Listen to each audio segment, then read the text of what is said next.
Vamos a posicionarnos en 1 Corintios capítulo 2, versículo 1. Esa va a ser la porción de texto que vamos a estudiar durante esta predicación, preparándonos ya para lo que va a ser la participación de los símbolos de la Cena del Señor. Hoy nosotros como iglesia, como cuerpo de Cristo, estamos llamados por la palabra de Dios a hacer digna memoria, dice la Escritura, de la muerte de Cristo en la cruz del Calvario. La participación de los símbolos nos obliga en cierta manera a recordar esa imagen, la imagen de Cristo y Él crucificado. Y en la porción que vamos a estudiar, una porción preciosa con un contenido tremendo, ahora lo vamos a ver, una porción muy conocida también, es una fracción de la carta que Pablo le escribe a los Corintios, su primera carta, y es muy interesante esta porción de texto porque representa para nosotros un profundo ejemplo del contenido que debe tener nuestra proclamación del Evangelio, el contenido que debe tener nuestra predicación de Cristo. Nosotros hoy vamos a ver cuál es la prioridad de la predicación en una iglesia bíblica, en la iglesia del Señor Jesucristo. Y es interesante porque Pablo va a hacer un recordatorio del momento en el que él llega a esta ciudad. Ustedes van a ver que él va a hacer memoria de ese primer momento que él visita allí a los hermanos en Corinto, en su segundo viaje misionero.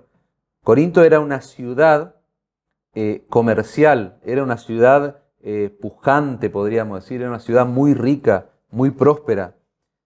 Cuentan los historiadores que en esta ciudad había un teatro exterior, digamos, un teatro que estaba, no era privado, sino que era público, era un gran teatro, y en ese lugar había participaciones de todo tipo, oradores de renombre, actores de renombre de esa época.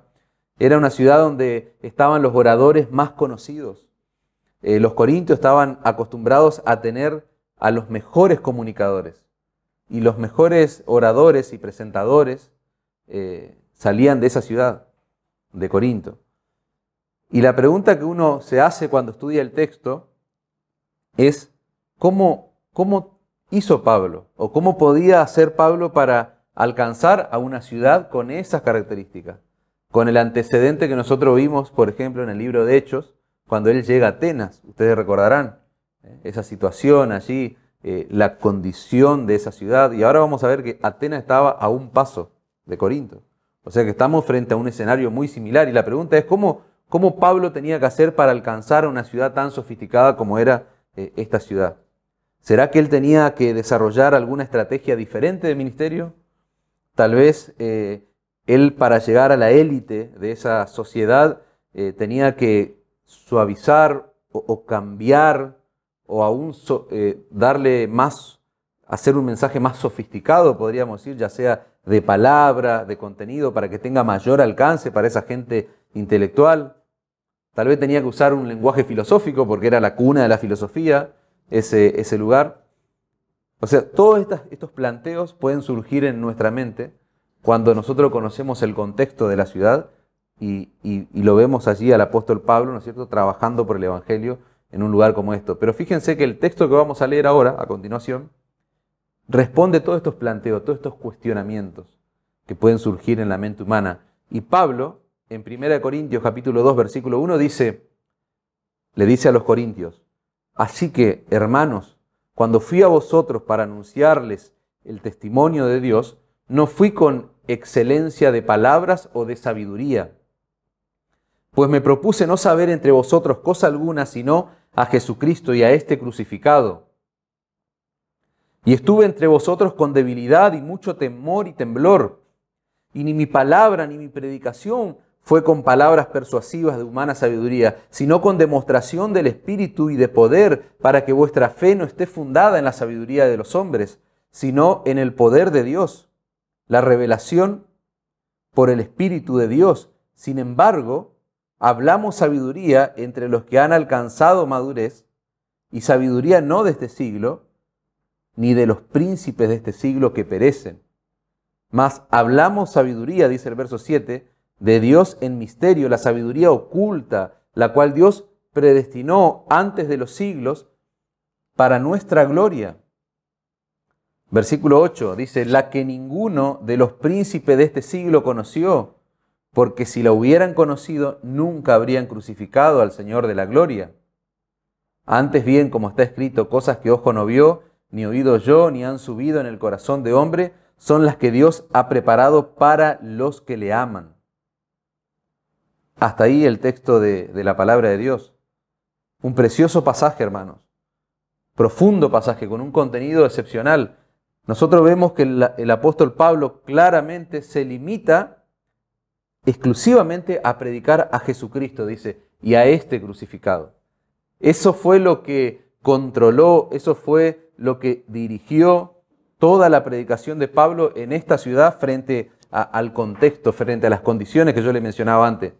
Lo que hizo Pablo con esta gente, lo que hizo Pablo con estos corintios, representa el mayor ejemplo para nosotros. Representa un claro ejemplo que nosotros debemos continuarlo después de 2000 años. Y durante el mensaje nosotros nos vamos a ver tentados a poner el foco en la persona de Pablo. Pero no es esa la idea, ese es el ejercicio que nosotros tenemos que hacer, que ustedes tienen que hacer a medida que vamos escuchando. No poner el foco en él particularmente, sino en el contenido de lo que dice nuestra porción de texto. Y el ejemplo de esta predicación que él llevó a los corintios es un fuerte ejemplo para continuarlo, hermanos. Aún hoy, en nuestros días, no importa el contexto donde nosotros nos encontremos. No importa el tamaño que tenga nuestra congregación, si somos una congregación pequeña o grande. No importa la escala social que tenga la gente que viene a este lugar. No importa si tenemos muchos profesionales o si tenemos muchos obreros. No importa si tenemos muchos jóvenes o muchos mayores. No importa si hay demasiada gente soltera o muchos casados. Lo que importa, hermanos, es lo que debe predominar en nuestro mensaje. Lo que importa es lo que debe predominar en nuestra proclamación. Cada uno de nosotros, hermanos, de los que estamos acá, empezando desde el púlpito hasta el último rincón de este lugar, nosotros debemos tener grabado en nuestra alma que nosotros estamos para predicar a Jesucristo y a este crucificado. Lo que nosotros estamos leyendo tiene que ser de gran impacto 2000 años después para nosotros, para la iglesia contemporánea. Pablo nos va a mostrar en esa porción de texto cuál es el tipo de predicación que glorifica a Dios y que exalta a Cristo. Vamos a ver cómo las tres personas de la Trinidad trabajan activamente en la proclamación que Pablo está haciendo a los corintios. Eso es tremendo, porque si vos prestás atención, en esa porción de texto está la Trinidad en acción. Y eso lo vamos a desarrollar. Por ejemplo, yo quisiera que en los 2 primeros versículos veamos cómo está Cristo presente. En teología se le dice la preeminencia de Cristo, o sea, el lugar que Cristo ocupa en el mensaje, en la proclamación. Dice, así que, hermanos, cuando fui a vosotros para anunciaros el testimonio de Dios, no fui con excelencia de palabras o de sabiduría. Pablo lo que está haciendo es estar recordando un momento. Él se está remontando al tiempo en que visitó por primera vez esta ciudad en su segundo viaje misionero. Él está recordando cómo fue que llegó a ellos y cuál fue el mensaje que él les llevó. En este pasaje nosotros encontramos una afirmación negativa. Fíjense que la manera en que él se expresa dice, cuando fui a vosotros para anunciar el testimonio de Dios, no fui. Él está haciendo una afirmación negativa, está primero diciendo lo que no hizo para después sí decir lo que él verdaderamente hizo. Pero primero está negando algo. No fui con, dice el texto. Esa afirmación negativa representa todo lo que nosotros debemos evitar cuando llevamos el Evangelio a las personas. Esa afirmación negativa que está haciendo Pablo es todo lo que yo debo evitar al momento de traer la palabra de Dios al pueblo del Señor. La bendición de Dios, hermano, nunca estará sobre una iglesia o sobre un pastor o un predicador si no sigue ese patrón que Pablo está estableciendo en esta carta, si no se sigue ese patrón que establece esa afirmación negativa. A ver, ¿cuál es la afirmación negativa? No fui con excelencia de palabras o de sabiduría. Eso es lo que dice el texto bíblico. Ahora, ¿cuándo ocurrió eso? ¿Cuándo Pablo hizo esas cosas? Fíjense un poquito para atrás, el mismo versículo. Cuando fui a vosotros para anunciar el testimonio de Dios. Está ahí dicho a la inversa. Cuando yo fui a anunciarles el testimonio de Dios, yo no fui con excelencia de palabra o de sabiduría. Y si había un momento, si había un lugar donde se podía usar excelencia de palabra o de sabiduría, era Corinto. Era ese lugar, ese era el contexto ideal. A los corintios les encantaba la excelencia de palabra. A ellos les encantaba la sabiduría. Si Pablo hubiera llegado a esa ciudad con excelencia de palabra o de sabiduría, él hubiese seguramente alcanzado a una gran multitud desde el principio de su ministerio. La ciudad entera hubiese aplaudido. Era una ciudad cosmopolita, una ciudad moderna para la época. Era una ciudad pujante, dijimos. Y si él se hubiese valido de estas herramientas, podríamos decir, él hubiese tenido un mejor alcance, un mayor alcance.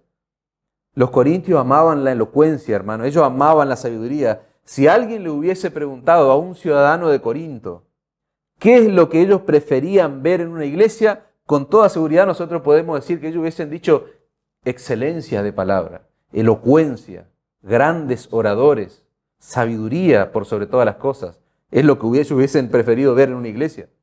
Y esa expresión, excelencia de palabra, nos habla de una presentación mundana. Esa es la idea. Y Pablo está diciendo, yo no fui a ustedes con una presentación mundana. La palabra sabiduría nos habla de doctrina mundana. Y yo quiero que ustedes vayan uniendo esos conceptos. En otra palabra, no se trata solo de lo que uno dice, eso es sabiduría. Eso sabiduría es el contenido, es el mensaje, sino cómo uno lo dice. Eso es excelencia de palabras. La excelencia de palabra nos habla de un estilo, y podríamos decir de una forma, de un método, de un estilo de ministerio.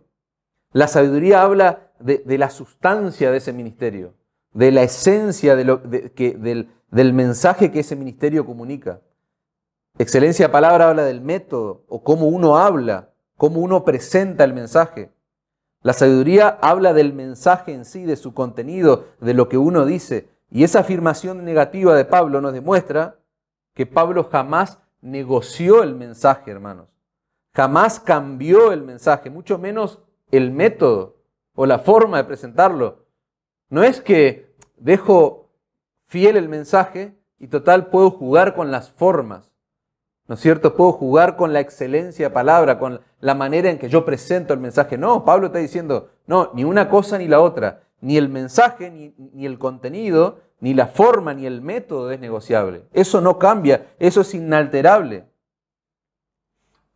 Y un dato que no es menor, el que yo le mencionaba antes, a unos 70 kilómetros de esta ciudad estaba Atenas. Atenas, ya lo hemos visto cuando estudiamos Hechos, era considerado el centro de la civilización. La ciudad era un centro de cultura y de educación. Era la ciudad tal vez más intelectual del mundo en ese momento. Fíjense, la ciudad más intelectual del mundo. Fue la cuna de la filosofía Atenas, que estaba a 70 kilómetros de Corinto. En Atenas se formaban los oradores griegos. De ahí surgían estos oradores, estas personas que hablaban muy bien, muy elocuentemente. En esa ciudad había maestros que ayudaban a estas personas, a estos discípulos, a desarrollar habilidades verbales. La ciudad de Corinto estaba tan cerca de Atenas que era notable la influencia que Atenas ejercía en Corinto. Por ejemplo, lo que salía de Atenas, al primer lugar que llegaba era Corinto. Entonces imagínense el contexto en el que Pablo está diciendo estas palabras. Cuando Pablo dice, no con excelencia de palabra, lo que está diciendo es que él no habla como los oradores griegos. Él no habla como esos eruditos griegos, podríamos decir. No, él no habla como aquellos de la escuela de los grandes pensadores o de los grandes filósofos de Atenas. Y esta gente estaban acostumbrados a escuchar a eso. Entonces Pablo de repente aparece con un discurso, con con un mensaje y una forma bastante confrontadora. Pablo no usaba técnicas de oratoria para manipular a la gente.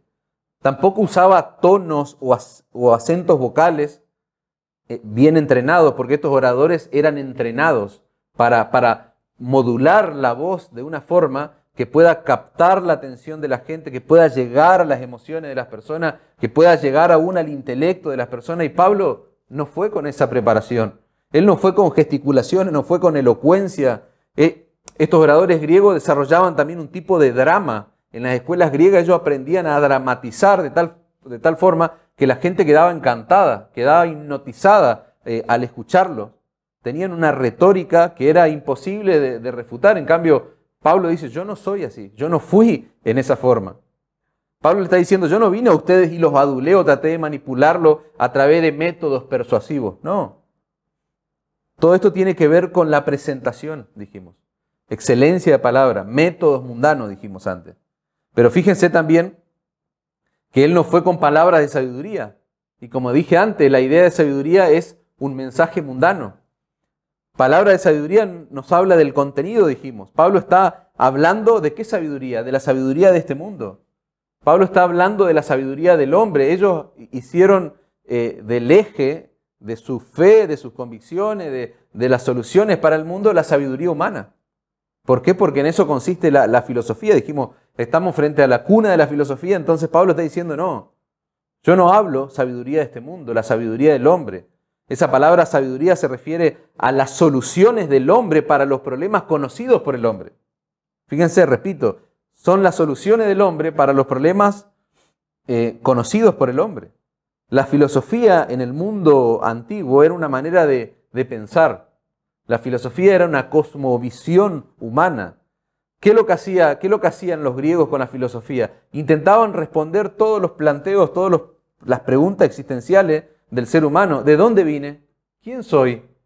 ¿A dónde voy? ¿De qué se trata la vida? ¿Por qué estoy aquí? ¿Cuál es el significado? ¿Qué es la verdad? ¿Cómo puedo encontrar la felicidad? ¿Cómo debo vivir? ¿Qué es la muerte?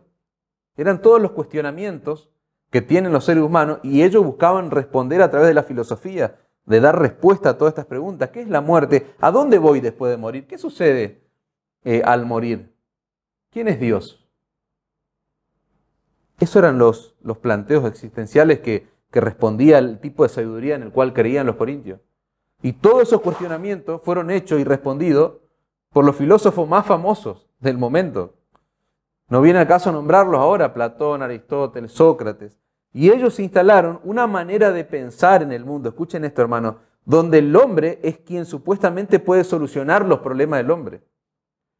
Si vos tenés un problema y vas a un psicólogo, por ejemplo, y un psicólogo fue formado académicamente por pensadores, porque se entiende que en los 2000 años de historia, en los 2021 años de historia, todo lo que se ha escrito, todo lo que se ha dicho en términos de psicología, de filosofía, etc., muchos opinan esto, que es una fracción, es un porcentaje muy pequeño de lo que se generó, ¿no es cierto?, antes de Cristo con todos estos pensadores griegos.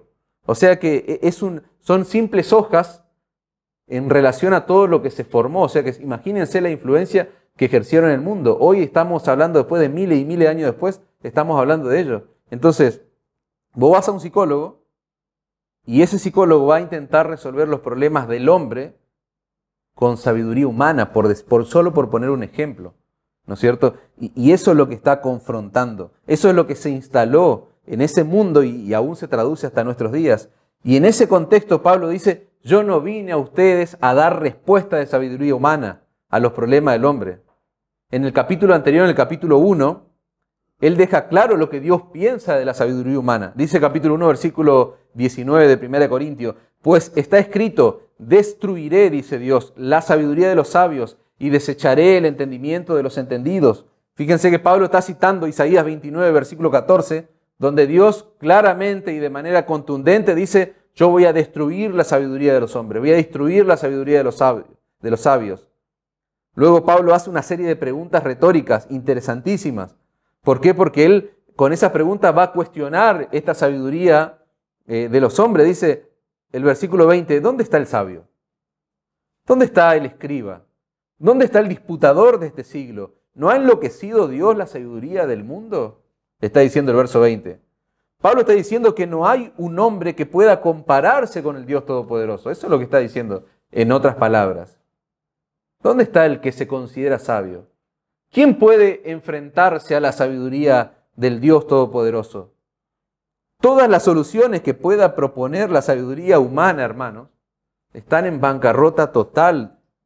Dios es el que tiene la verdadera sabiduría para resolver los grandes problemas del hombre. Dice el versículo 21, ahí del capítulo 1 que estamos leyendo.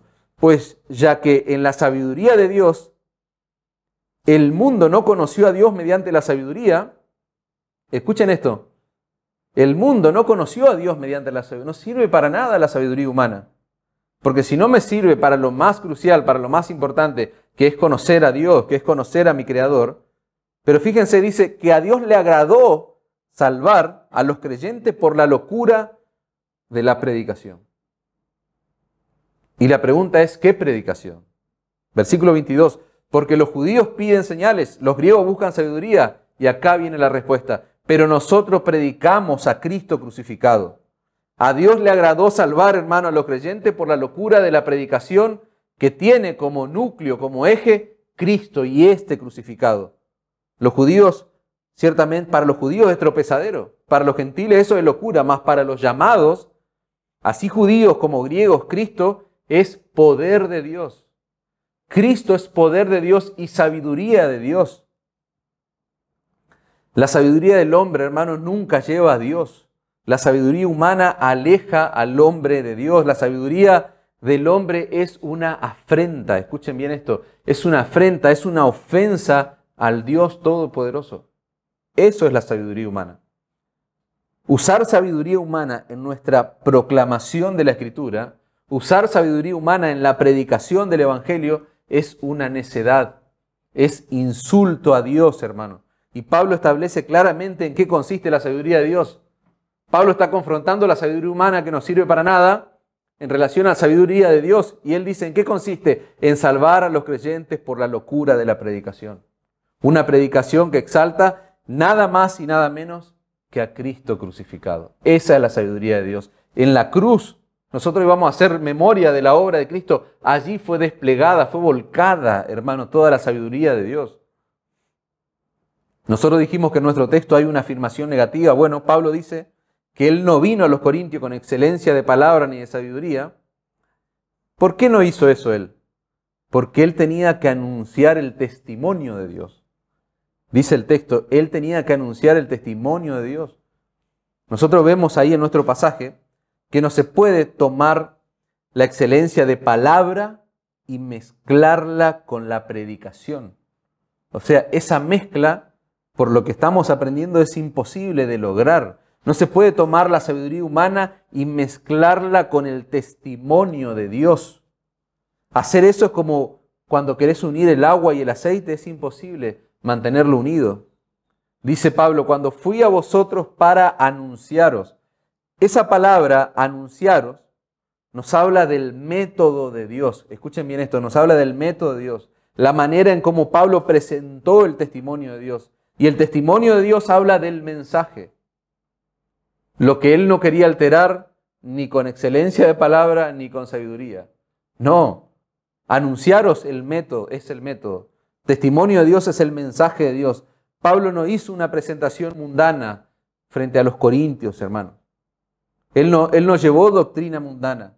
Él fue a ello con la doctrina de Dios, con el método de Dios, con la presentación de Dios. El testimonio de Dios es la esencia del mensaje, es la sustancia del mensaje. Tiene que ver exclusivamente con Dios. Tiene que ver exclusivamente con Dios y es acerca de Dios. Dios es la fuente, como también el tema de lo que Pablo llevó y predicó en esta ciudad. La centralidad del glorioso evangelio de la cruz es Dios mismo, hermano. No somos nosotros, no es el hombre. Pablo le llevó a los corintios el tipo de predicación que glorifica a Dios, una predicación que está centrada en la obra de Cristo, esta obra que nosotros hoy vamos a recordar al participar de la cena. Fíjense cómo Pablo se vuelve más específico en nuestro pasaje. y va al grano, va al punto principal. Y fíjense dónde pone nuestra atención. Él pone la atención nuestra como lectores y de estos destinatarios de la carta en el corazón del asunto. Dice, versículo 2, pues me propuse no saber entre vosotros cosa alguna, sino a Jesucristo y a este crucificado. Esa palabra propuse significa estar resuelto de manera intencional y firme. Da la idea de que al exponer el testimonio de Dios, yo no puedo dar vuelta atrás. Esa es un poco la idea. Yo me presento ahora acá en este lugar para predicarles a ustedes la palabra de Dios. Y yo no puedo dar vuelta atrás. Yo no puedo ahora, por el contexto, por la situación, por el clima, por el lugar, por las personas, por lo que sea, echarme para atrás, como quien dice. Yo no puedo desviarme ni a izquierda ni a derecha. No me importa lo que los otros digan. Esa es la idea de me propuse. Esa palabra propuse nos habla de una determinación de exponer todo el testimonio de Dios que exalta nada más y nada menos, pura y exclusivamente a Cristo crucificado. Cuando dice no saber entre vosotros cosa alguna, eso es una determinación a no unir, a no fusionar el mensaje de Dios con nada. Y eso es lo que nosotros tenemos que entender como, en primer lugar, los pastores y la iglesia de Cristo. No podemos unir el testimonio de Dios, el mensaje de Dios con nada de sabiduría humana, nada de métodos humanos, nada de filosofía humanista, nada de psicología humana, nada de sociología, nada de pensamiento positivo, nada de mensajes motivacionales, nada de mensaje de prosperidad, nada de la basura que genera la sabiduría humana. Porque todo lo que acabo de nombrar es basura en relación a la sabiduría y el testimonio de Dios. No podemos mezclar. Por eso yo me propuse, dice Pablo, yo estoy determinado a no fusionar nada con el testimonio y con la sabiduría de Dios, sino a Jesucristo y a este crucificado. Fíjense la exclusividad del contenido de la predicación que Pablo está llevando a esta gente. Todo lo que Pablo tuvo que decirle a los corintios, encajó perfectamente, hermano, dentro de esa esfera perfecta que es Jesucristo y este crucificado. Hay poder en la imagen de Cristo, por eso debemos proclamar a Cristo y este crucificado. Escuchen bien esto, hermano, la esencia, la médula del mensaje que Pablo le predicó a los corintios fue lisa y llanamente la persona y la obra de Cristo. La persona y la obra de Cristo. Obviamente, ¿Pablo se dedicó solamente a eso? No, nosotros sabemos que Pablo predicó todo el consejo de Dios. Cuando nosotros estudiamos Hechos, ahí en todas las aprehensiones que él tiene, él hace un desglose de su ministerio, del trabajo misionero que él viene haciendo y la manera en que él predicó todo el consejo de Dios, predicó todas las doctrinas que Dios le reveló.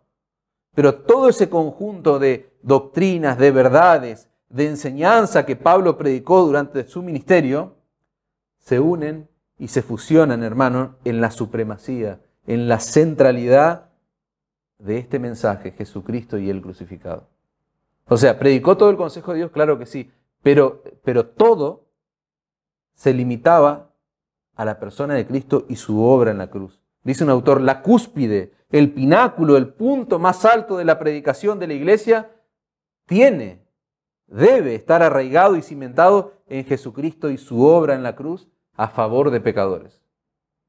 Cristo debe ser, hermano, el alfa y la omega, el principio y el fin de lo que cualquier pastor bíblico tiene que decir.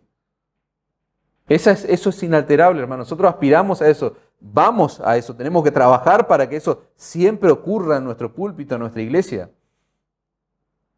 La predicación de Cristo y el crucificado nos habla de la supremacía de la cruz, nos habla de la centralidad de la cruz, nos habla de la soberanía de la cruz, de la exclusividad de la cruz, de la finalidad de la cruz, hermano, de la gloria de la cruz, la eficacia, la pureza de la cruz.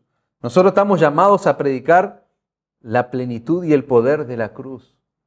Nunca podemos negociar, nunca podemos fusionar, porque cualquier unión que hagamos con ese mensaje, con la pureza de ese mensaje, termina siendo cualquier cosa, menos una predicación que Dios bendice, hermano. Gracias a la cruz de Jesucristo, la ira de Dios hacia los pecadores fue apaciguada. ¿A vos te parece cosa menor? ¿A vos te parece algo insignificante que gracias a la obra de la cruz, la ira del Dios Todopoderoso se apaciguó, se aplacó? Dice Juan, 1 Juan 2:2, y Él, Jesucristo, Él es la propiciación por nuestros pecados. El sacrificio que Cristo pagó en la cruz del Calvario por nuestros pecados aplacó la ira de Dios, hermano. Nosotros al recordarlo, al ver estos símbolos, al ser digna memoria, nuestro corazón tiene que llenarse de gratitud. Hay una verdad que debe trastornar nuestras emociones en nuestro corazón. ¿Por qué? Porque la ira de un Dios santo, al cual nosotros habíamos ofendido, nosotros transgredimos la ley de ese Dios santo, perfecto y puro, 3 veces santo, la obra de la cruz apaciguó la ira. Todo pecador que mira a la cruz vive, puede vivir. Entonces, no es cosa menor el predicar la cruz de Cristo. Debe ser el centro de lo que nosotros hacemos, hermano. Es gracias a la cruz de Jesucristo que la justicia de Dios fue satisfecha, hermano. Es gracias a la cruz que vos y yo podemos ser redimidos y reconciliados con Dios. Eso es lo que nos tiene que llevar a meditar, no solamente el día que tenemos cena, cada vez que nos reunimos como iglesia, cada vez que cantamos la gloria de la cruz.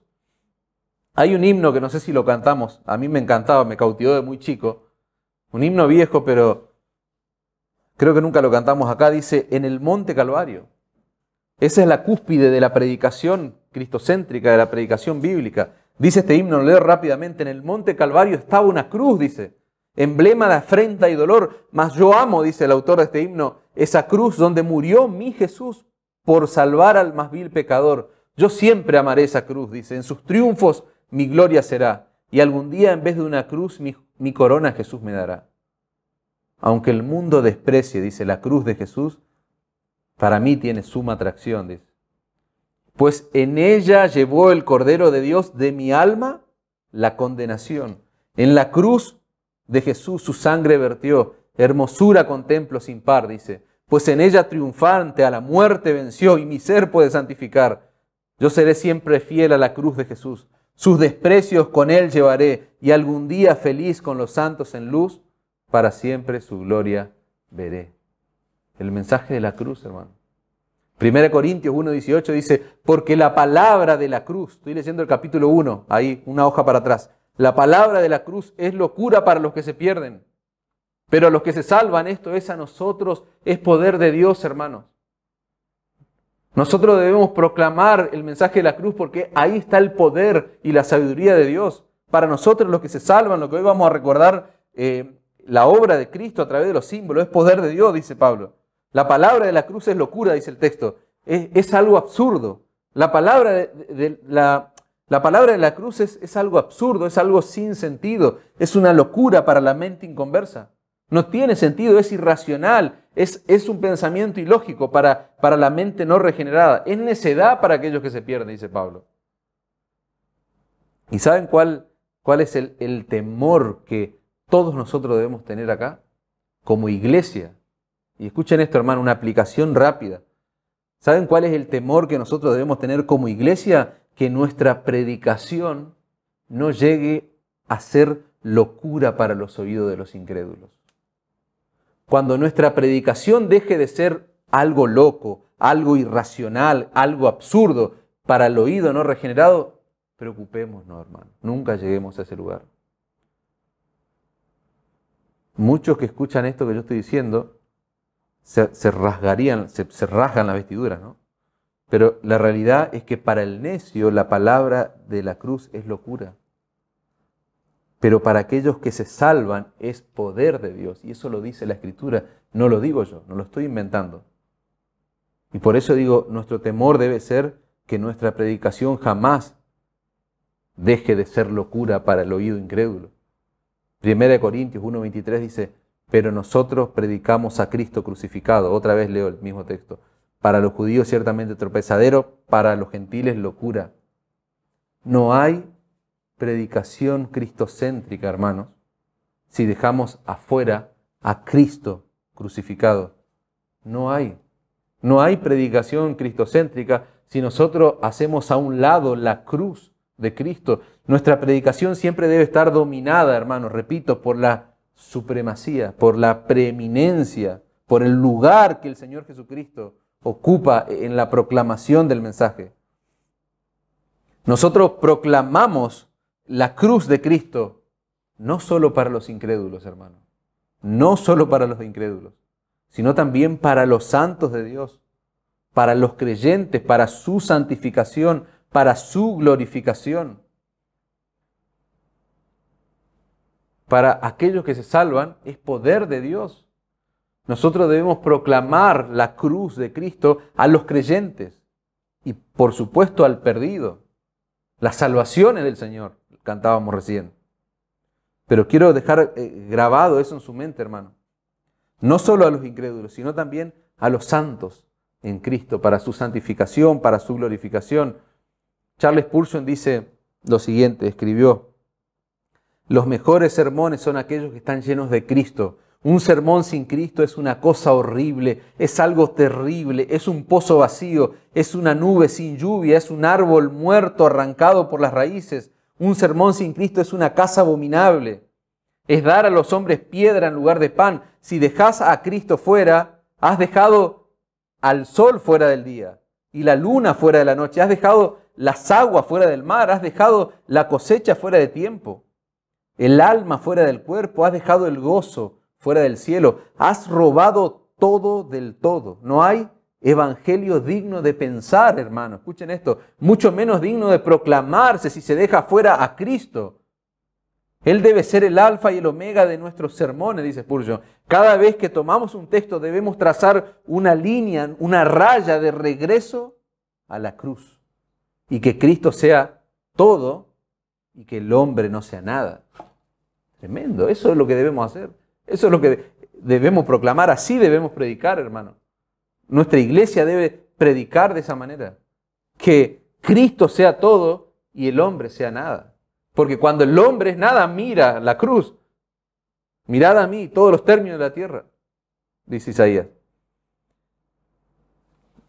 Los predicadores, aplicación.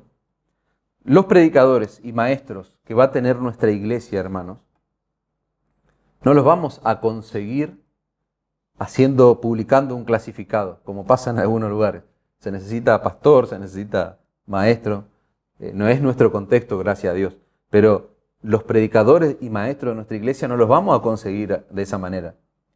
Difícilmente traigamos algún predicador o algún maestro de un seminario prestigioso, hermano. Difícilmente. Los predicadores y maestros que va a tener nuestra iglesia, yo les puedo asegurar con toda seguridad que se van a formar aquí mismo, hermano. Eso yo les puedo decir con total seguridad. Se van a formar aquí mismo, entre nosotros. Por eso, cada vez que Alejandro, él se para en este lugar, cada vez que Ramón se para en este lugar, debemos preguntarnos, tanto él y yo, por ahora que somos los que predicamos, si nuestra predicación de verdad está arraigada en la centralidad de Cristo y Él crucificado. Ese es el ejercicio que tienen que hacer los predicadores de nuestra iglesia. Mi predicación está arraigada, está cimentada en la centralidad de Cristo y Él crucificado. El predicador de Cristo es alguien que siempre está magnificando y levantando las glorias de la persona y la obra de Jesucristo. Eso hace un maestro bíblico, eso hace un predicador sano. Nosotros como iglesia, hermano, debemos saber que hay un tipo de predicación que Dios bendice y hay un tipo de predicación que Dios abandona. Eso tenemos que saberlo. Hay un tipo de predicación que Dios va a bendecir, pero hay un tipo de predicación que Dios va a desechar. ¿Y saben qué? Escuchen esto y quiero toda su atención acá, hermano. Satanás odia, Satanás aborrece la predicación que exalta a Cristo y Él crucificado. Me prometí a mí mismo no emocionarme, pero no puedo decir esto porque soy consciente de eso, hermano. El diablo odia, detesta la predicación que proclama a Cristo crucificado, porque Él en esa cruz fue derrotado, hermano. Él fue exhibido, Él fue vencido en esa cruz. Entonces el diablo va a hacer todo lo posible para que nosotros nos encontremos predicando cualquier cosa menos a Cristo y Él crucificado. Leí hace un tiempo ahí de un libro de predicación. El autor de este libro cuenta que un pastor americano, un maestro bíblico, escribió en forma de ficción lo que él imaginaba que podía ser la estrategia más sutil de Satanás. Y escuchen esto, lo que puso este autor, ¿no? El pastor Él escribió una especie de ficción, imaginándose cuál sería la estrategia fuerte, peligrosa de Satanás. Dice, si Satanás se apodera de esta ciudad, su estrategia más diabólica sería esta. Todos los bares serían cerrados, toda la pornografía, la prostitución se quitaría de las calles, todo el crimen sería eliminado, las calles serían limpias y toda iglesia en esta ciudad estaría llena hasta el punto que solo hubiera lugar para que la gente estuviera de pie. No habría ni un banco que pudiera contener a un ciudadano. Toda la ciudad estaría en las iglesias. Si Satanás se apodera de la ciudad, dice él, todas las personas estarían en las iglesias. ¿Y saben cuál sería el ataque y el peligro más diabólico y mortal? En cada una de estas iglesias llenas, el mensaje de Jesucristo y el crucificado nunca sería predicado. Tremendo.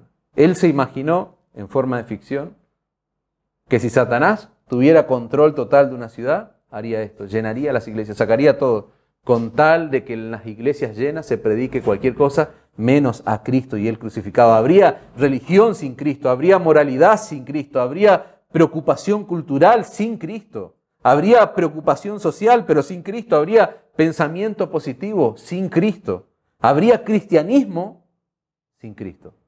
Ahora, la estrategia más diabólica de Satanás, decía este pastor, sería que las iglesias estén llenas de una predicación que no tuviera a Cristo y a Él crucificado como contenido, como centralidad. Y yo le pregunto, lo que este hombre se imaginó y lo que vivimos, ¿no está muy cercano? Esto data del siglo pasado, ¿no? Mitad del siglo pasado. Ahora, lo que este hombre se imaginó y hizo correr su imaginación es muy parecido a lo que pasa a la realidad que hoy tenemos.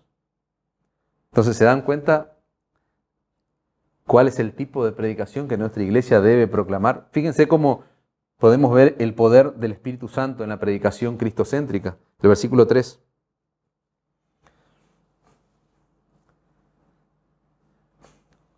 Dice, y estuve entre vosotros con debilidad y mucho temor y temblor.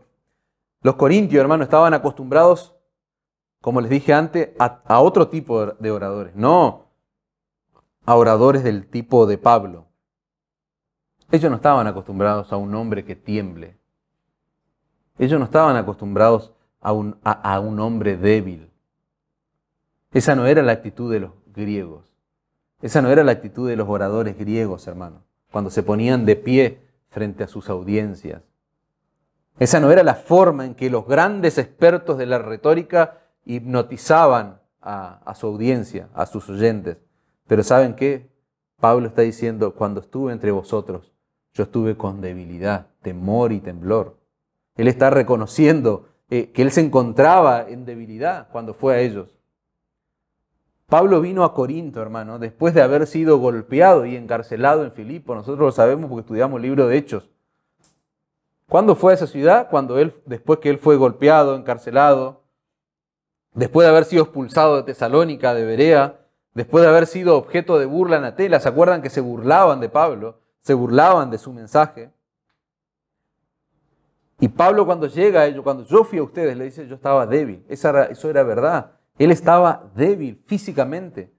Él estaba agotado emocionalmente. Había sido rechazado. Él había sido objeto de burla. Cuando estuvo en Corinto, literalmente él se encontraba en debilidad humana, hermanos. Él estaba débil físicamente. Esa es la intención del pasaje. Eso es lo que estaba ocurriendo. Pero ¿saben qué, hermano? Fue en esta debilidad que el poder del Espíritu Santo vino sobre él. ¿Por qué? Porque en esa condición de debilidad humana, el poder del Espíritu Santo se hizo real, se hizo evidente. ¿Por qué nosotros podemos decir eso? Y me gusta como dice un predicador, dice un autor, dice, porque ningún predicador es más fuerte que cuando él en su propia debilidad está proclamando a Cristo y él crucificado. ¿Por qué? Porque hay algo que vigoriza a ese predicador, que es el poder del Espíritu Santo, ni siquiera es su fuerza. entonces en medio de la debilidad del predicador el Espíritu Santo obra. A Pablo no le daba miedo la audiencia que él tenía en Corinto. Él no estaba temblando, no estaba débil por quienes eran, por los eruditos, por la gente sofisticada que había en ese lugar. A él no le daba miedo el hombre.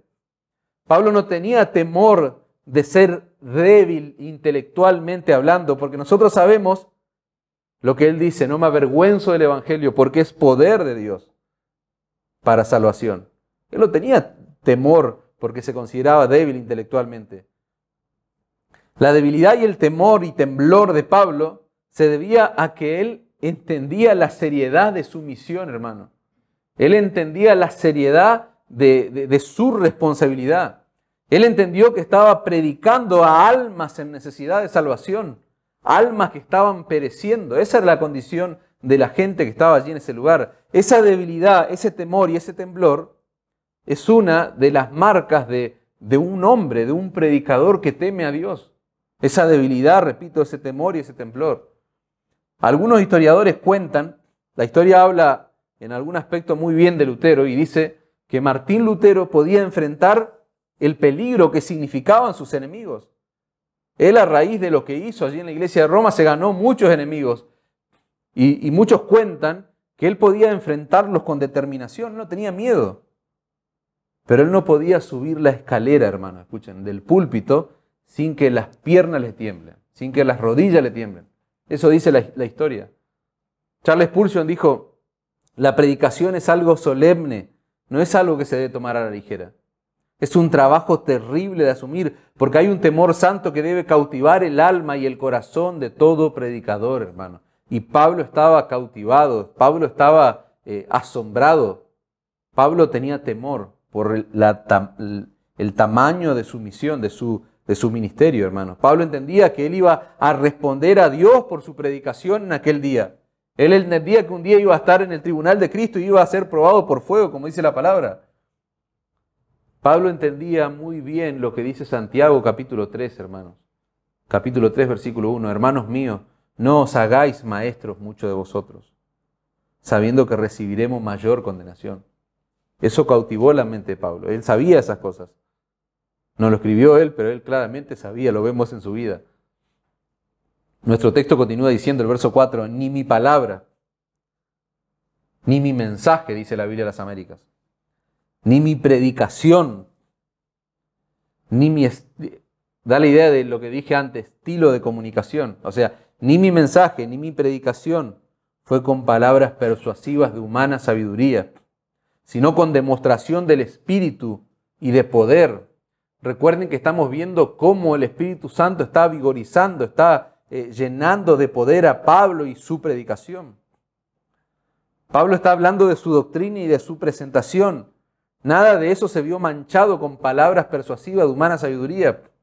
Pablo no estaba adulando a sus oyentes, él no estaba enfocando su mensaje en el gusto de la audiencia, en lo que ellos querían oír. Él no estaba usando palabras de sabiduría humana. No lo estaba manipulando emocionalmente. No estaba generando un clima de emocionalismo vacío, de sentimentalismo hueco, sino que hubo demostración del Espíritu y de poder. Eso es lo que dice el texto. Fíjense, dice, yo fui a ustedes no con toda esa basura, sino con demostración de Espíritu y poder. En la debilidad de Pablo, el poder de Dios mediante el Espíritu Santo estaba trabajando, estaba activo en su vida. Pablo fue capacitado de una manera sobrenatural, fue fortalecido por Dios para llevar a cabo la predicación de Jesucristo, para llevar a cabo la predicación de la cruz. Esa palabra demostración, la palabra original da la idea de una evidencia que se presenta en una corte, en un juzgado. Se presenta una evidencia y ya queda claro la culpabilidad o la inocencia de lo que se está presentando. Y lo que Pablo está diciendo es que para esta gente en Corinto fue claro, fue evidente el poder del Espíritu Santo en su ministerio. Conforme él iba hablando y el poder del Espíritu Santo era evidente en él, pero también era evidente en los oyentes. Por eso él dice, yo no fui con palabras persuasivas, sino con demostración del Espíritu y de poder. Se manifestó el poder del Espíritu Santo no solo en mí, sino en ustedes a medida que yo iba hablando, a medida que yo iba predicando, similar a lo que pasó con Pedro. Ustedes recordarán cuando se para allí en el pórtico y él comienza a hacer un desglose del Evangelio de Cristo y la gente decía, ¿qué voy a hacer? ¿Qué haremos? ¿Qué hay que hacer? El ministerio de Pablo fue sobrenaturalmente sostenido, hermano, y capacitado por Dios. En el ministerio y la vida de Pablo nosotros vemos lo que el Señor le prometió a sus discípulos. Ustedes recordarán allí en el Lucas 24:49, dice, he aquí, yo enviaré la promesa de mi Padre sobre vosotros y será investido de poder desde lo alto. En Lucas 24:49, el Señor le está prometiendo la promesa del Espíritu Santo. Él los va a investir con poder, dice. Y Pablo estaba investido con poder para predicar de esta manera. En Hechos capítulo 1, versículo 8 dice, recibiréis poder cuando haya venido sobre vosotros el Espíritu Santo y me serán testigos. Van a recibir el Espíritu Santo y van a tener poder y van a ser testigos, van a proclamar el Evangelio en todo el mundo. 1 Tesalonicenses 1:5. Nuestro Evangelio no llegó a nosotros en palabra solamente, sino también en poder, en el Espíritu Santo y en plena certidumbre. En poder del Espíritu Santo.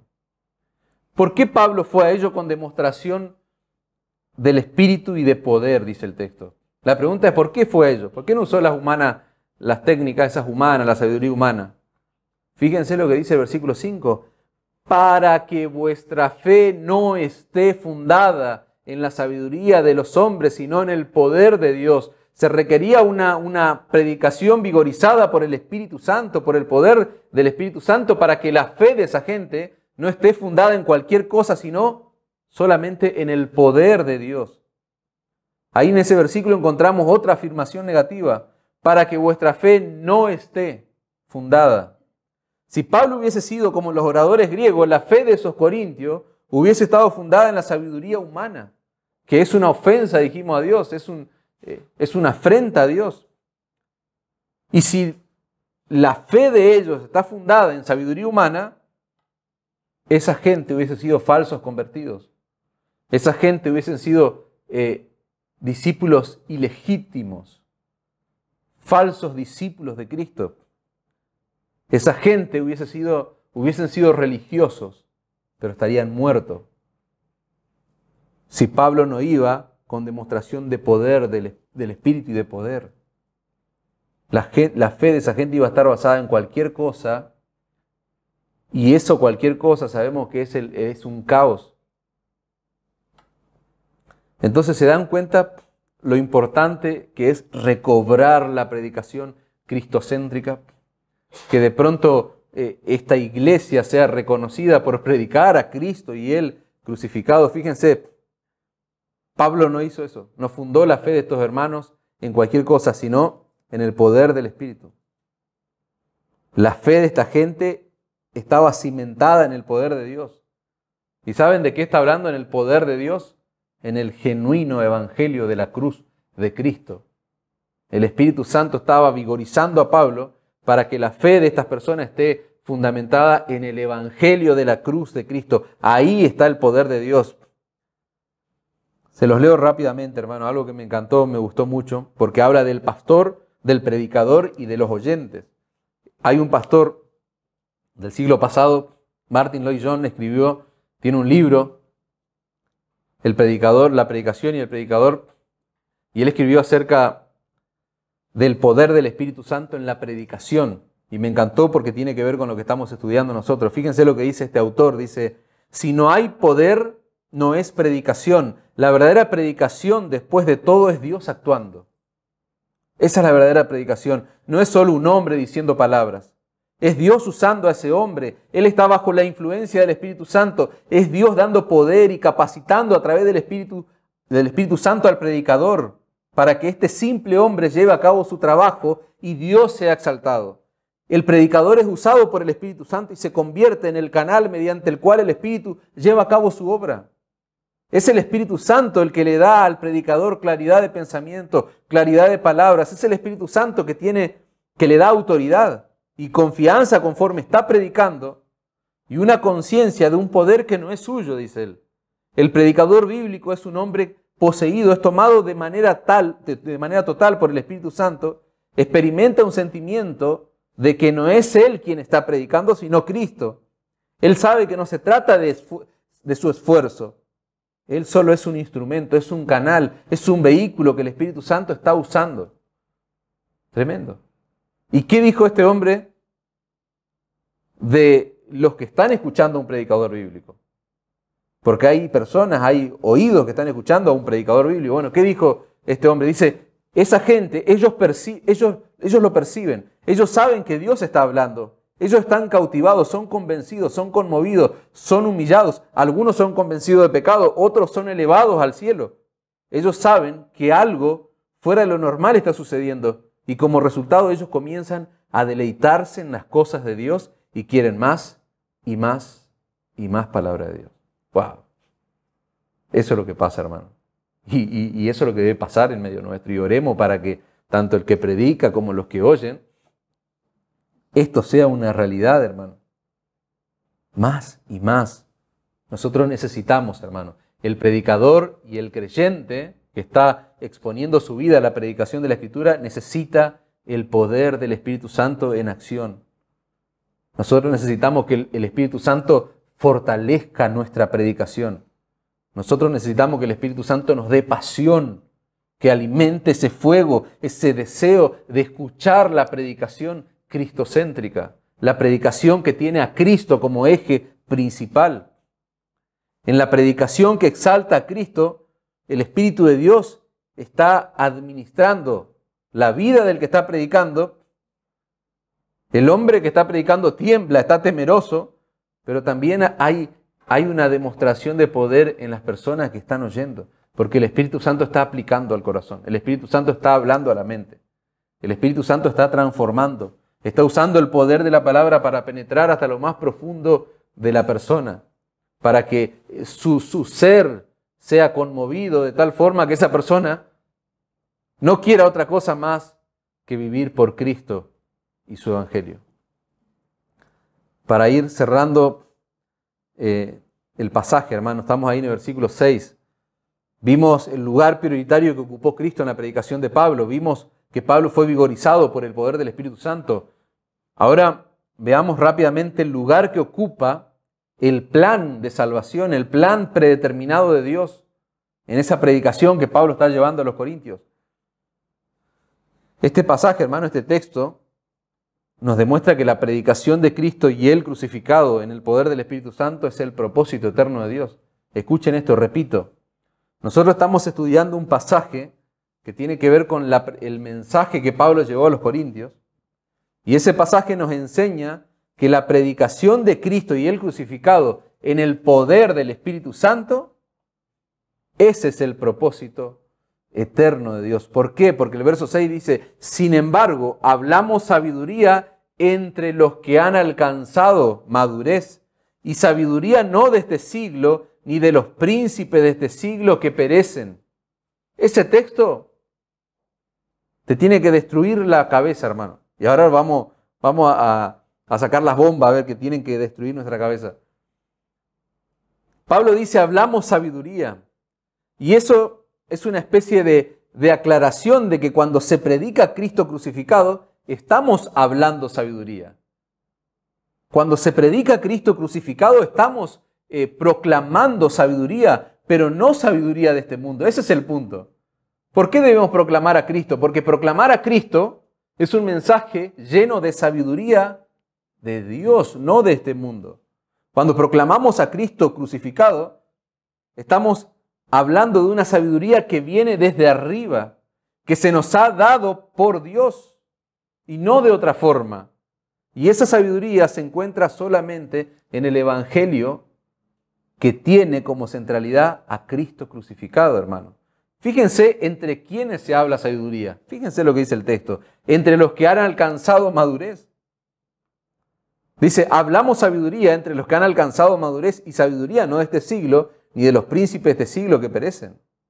Pablo está hablando de aquellos que son verdaderos discípulos de Cristo, de aquellos que son verdaderos creyentes, aquellos creyentes que tienen seguridad de salvación, que tienen una herencia plena en los cielos. Dice, Y esto es muy importante mencionarlo, ¿saben por qué? Por lo que yo dije antes.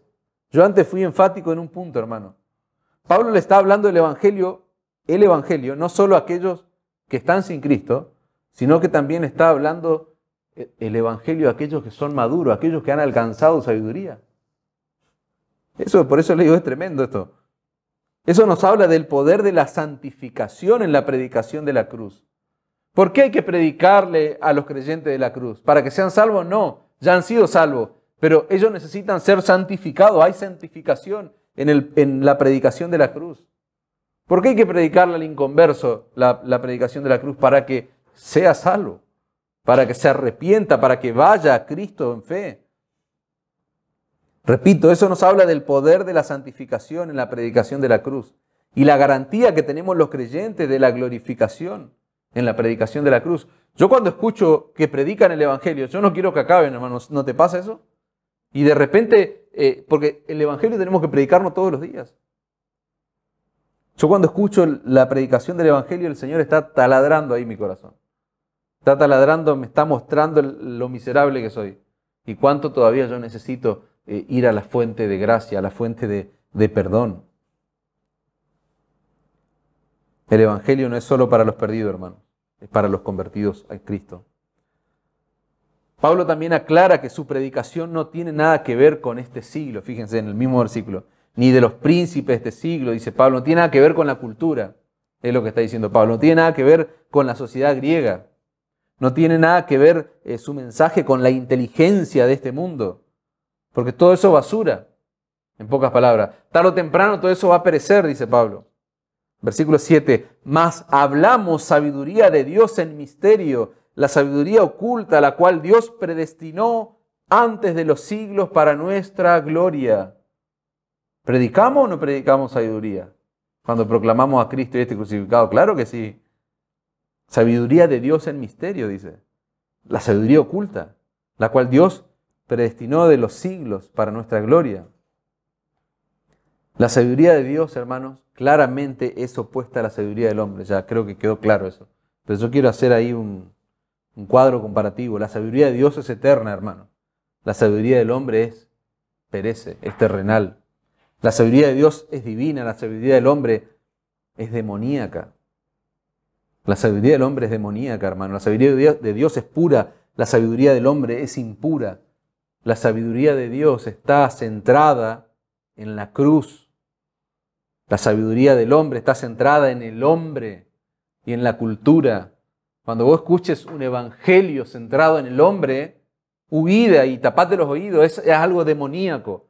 Es un insulto, es una afrenta a Dios. Cuando vos escuches un evangelio matizado con la cultura, adaptado, distorsionado, eso es diabólico. Acordate de la ilustración de ese autor que alguna vez escuchaste, que leíste y qué sé yo, que se imaginó todo divino, pero sacando a Cristo. La sabiduría de Dios está centrada en la cruz, hermanos. La sabiduría de Dios salva, mientras que la sabiduría del hombre condena, porque no puede conocer a Dios, no puede salvarse a sí mismo. El hombre, la sabiduría de Dios es percibida como algo que es insensato. La sabiduría de Dios es percibido como locura, pero es algo brillante, es algo hermoso, es algo glorioso. En cambio, la sabiduría del hombre es percibida como brillante, se admira, ha tenido gran influencia en la humanidad, pero es necia, dice la palabra. No sirve para nada, perece. La sabiduría de Dios otorga una justicia que no pertenece al hombre. La sabiduría del hombre provee una justicia terrenal, una justicia por obra, una justicia por cualquier cosa. Pero la sabiduría de Dios otorga una justicia que no te pertenece, que no es tuya, que no fue alcanzada por vos. Pablo dice, hablamos sabiduría de Dios en misterio. Y ese es el punto de la predicación cristocéntrica, hermano. En misterio hablamos. Ese es el punto. El Evangelio es un misterio. Escuchen esto, el Evangelio es un misterio. Escuchen niños, tenemos niños acá entre nosotros. El mensaje del Evangelio es un misterio. No puede ser comprendido, escuchen esto, hermano, por la mente del hombre sin Cristo, del hombre natural. El hombre no puede tener una genuina comprensión del Evangelio de la cruz por su propia sabiduría, por sus propios esfuerzos, por sus propios medios. El hombre no puede entender el Evangelio si el Espíritu Santo no se lo revela. Eso yo lo tengo gigante acá en rojo, te mostraría. Claro, somos inútiles para entender el misterio del Evangelio, a menos que el Espíritu Santo abra tus ojos, abra tu mente, abra tu corazón, y vos empieces a ver los tesoros del Evangelio. En el misterio de la cruz, hermano, lo que dije antes, fue volcada toda la sabiduría de Dios. En el misterio de la cruz fue derramada, fue desplegada toda la sabiduría de Dios. ¿Y saben qué? Es urgente y vital. Escuchen esto. Es urgente y vital predicar a Cristo crucificado, hermano. Es urgente porque ese es el plan eterno de salvación diseñado por Dios para salvar al hombre pecador. Nosotros tenemos que predicar a Cristo crucificado porque ese es el plan, hermano. Ese es el plan de los planes. Ese es el diseño. Eso es lo que Dios determinó. Dios decidió que sea así, que el hombre sea salvado por Cristo al escuchar la obra de Cristo y Él crucificado. Dios el Padre envió a su propio Hijo a este mundo para darnos la justicia que tanto necesitamos, que no puede ser alcanzada por medio de nuestra sabiduría, por medio de nuestro esfuerzo. Eso solamente fue logrado en la cruz del Calvario. Estoy haciendo un desglose de la sabiduría, del misterio de la cruz. ¿Qué hizo Dios? Envió a su Hijo. A través de Cristo fue lograda la justicia que vos y yo necesitábamos. Donde Cristo fue humillado. Él fue levantado en esa cruz para morir por todos aquellos pecadores que Él vino a salvar. Pero ¿saben qué? Al tercer día salió victorioso de la tumba, venciendo la muerte. Él fue exaltado. Él ascendió a los cielos, dice la Escritura. Él está a la diestra del Padre e intercede por todo aquello que Él ha salvado, dice la palabra de Dios. Y 2000 años después, Cristo sigue salvando a todos aquellos que se arrepienten y que ponen su fe en la obra de la cruz. O sea, 2000 años después, y vamos a estar 3000 años, el tiempo que dure este mundo, los pecadores van a poder ser salvos si van a Cristo en arrepentimiento y fe en la obra de la cruz. Con la predicación bíblica, hermano, con la predicación cristocéntrica, ¿saben lo que pasa con los pecadores? Los pecadores son despertados o condenados, una de dos, pero pasa eso. ¿Nosotros vamos a predicar otra cosa que no sea a Cristo y este crucificado? Eso es lo que ocurre, hermano. Cuando hablamos la sabiduría de Dios en misterio, como dice Pablo. Lisa y llanamente cuando predicamos a Cristo crucificado. Vamos a cambiarle esa expresión. Cuando predicamos a Cristo crucificado pasa eso. ¿Los corazones se despiertan o los corazones son condenados? Solo Dios podía haber diseñado este desglose. Lo que hice fue, hermano, nombrar los pilares del Evangelio.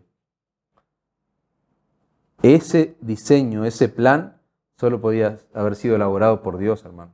Porque es un plan de salvación perfecto, no hay sabiduría humana en lo que yo acabo de escribir.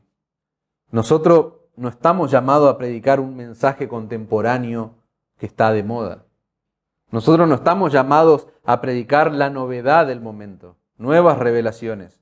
No estamos llamados a predicar o a distorsionar el plan eterno de salvación diseñado por Dios. ¿Cómo vamos a hacer eso? Caer en eso es caer en condenación. Nosotros nunca podemos hacer semejante afrenta. ¿Por qué? Porque ese plan es perfecto. Ahí está la sabiduría de Dios. Nosotros estamos llamados a predicar un mensaje antiguo, hermano. Escuchen esto. Nosotros como iglesia estamos llamados a predicar un mensaje antiguo, un mensaje que es más viejo que la humanidad. Un mensaje que es más antiguo que el pecado del hombre. El plan diseñado por Dios para salvar al hombre está antes del pecado. Es más antiguo que el pecado del hombre. Un mensaje que es más viejo que este mundo, por lo que dice la Escritura. Desde antes de la fundación del mundo, Él ya había diseñado este plan. El corazón de este mensaje, hermano, el corazón de este misterio de Dios, de la sabiduría de Dios, ¿quién es? Jesucristo y este crucificado. El versículo 7. Mas hablamos de sabiduría de Dios en misterio, la sabiduría oculta, la cual Dios predestinó antes de los siglos para nuestra gloria. Eso es lo que acabamos de ver. Dice, la que ninguno de los príncipes de este siglo conoció, porque si lo hubieran conocido no hubieran crucificado al Señor de la gloria. Antes bien, acá viene, como está escrito, dice el verso 9, cosas que ojo no vio, ni oído oyó, ni han subido en corazón de hombre, son las que Dios ha preparado para los que le aman. Qué lindo texto, amén. Amén. Pablo está hablando del Evangelio, hermano. Pablo está hablando del glorioso Evangelio de Jesucristo, que nunca podría ser descubierto por una persona, sino que tiene que ser revelado de manera divina, de manera sobrenatural al hombre. ¿A través de qué? A través de la palabra de Dios y a través de la predicación de Jesucristo crucificado. Dice, cosas que ojo no vio, ni oído yo, ni ha subido a corazón de hombre.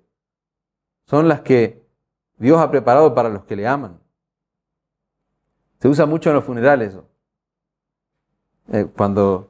Se suele usar cuando alguien fallece y es creyente, se usa eso. Pero este es un texto que tiene una aplicación tremenda para nuestra vida cristiana, hermano. Ni el ojo, ni el oído, ni el corazón del hombre natural jamás podría ver y entender este misterio. El misterio que representa el glorioso Evangelio de Cristo. A menos que sea Dios quien se lo revele. A menos que sea Dios quien abra los ojos. A menos que sea Dios quien abra sus oídos. ¿Amén? Muy bien. Para cerrar, hermanos, rápidamente. Vimos una profunda porción de texto. La predicación de Cristo y el crucificado. La predicación que Pablo lleva ahí a los Corintios. Nosotros vimos que hay una predicación que Dios aprueba y otra que Dios detesta. Bueno, la predicación que Dios aprueba claramente es la predicación que exalta a Cristo. Vimos la supremacía de Cristo y el crucificado, el poder del Espíritu Santo en la predicación y en la vida del predicador. Vimos el plan eterno de salvación, recién meditamos en eso, que fue diseñado por Dios desde antes de la fundación del mundo. Vimos cómo ese plan se da a conocer mediante la proclamación del glorioso Evangelio de la cruz. La predicación de Cristo crucificado siempre estuvo bajo ataque, hermano. Siempre ha estado bajo ataque a lo largo de la historia de la iglesia.